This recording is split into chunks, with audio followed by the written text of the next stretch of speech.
It all started at the Seoul Food Festival. The streets were alive with the smell of sizzling barbecue, sweet tteokbokki, and freshly made kimchi. I was wandering through the stalls when I bumped into Jinwoo. He was smiling, holding a plate of spicy noodles like he'd just conquered the world. "I bet you've never tasted anything like this," he said confidently. I laughed. "I've tasted a lot, but sure impress me." By the end of the festival we were talking, laughing and sharing snacks. Then he looked at me with those earnest puppy dog eyes and said, "I want to cook for you. Bibimbap, my grandma taught me." I blinked. "Your grandma taught you, really?" "Yes, come over tomorrow and I'll show you." I didn't know that decision would change my evening, and almost my life. The next day I arrived at his apartment, excited. The kitchen looked perfect, neat and clean. I thought maybe this will actually be romantic. "Don't worry, I've got this," Jinwoo said confidently, holding a frying pan. At first everything seemed fine. He chopped vegetables carefully, sizzling them in a pan with delicate precision. I leaned on the counter watching, impressed, but then things started going wrong.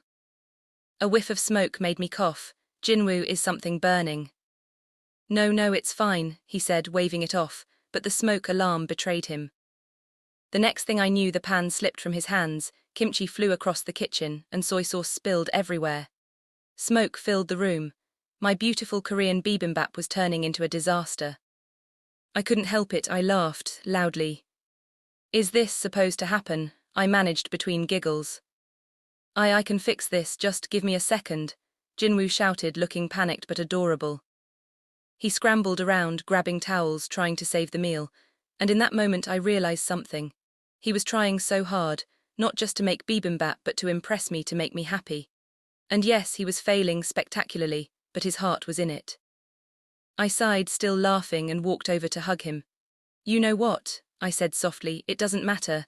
I think I like your effort more than your cooking." He looked up at me, eyes wide, and smiled sheepishly. "Really?" "Really," I said, and we both laughed again. We managed to salvage something edible from the disaster. It wasn't perfect bibimbap. The vegetables were slightly burnt and the rice was sticky, but we ate together, laughing, joking, teasing each other. And for the first time I realized, maybe love is just like cooking. You don't need to be perfect. You just need to try to care and to share it with someone who appreciates it.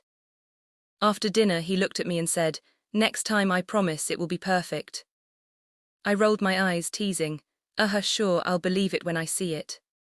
But deep down I didn't care if it was perfect or not, because he had already burnt my heart in the best possible way. And maybe, just maybe, I wouldn't want it any other way. Oh, and if you enjoyed this story, don't forget to hit that subscribe button and turn on notifications. You won't want to miss our next Afro-Korean love adventure.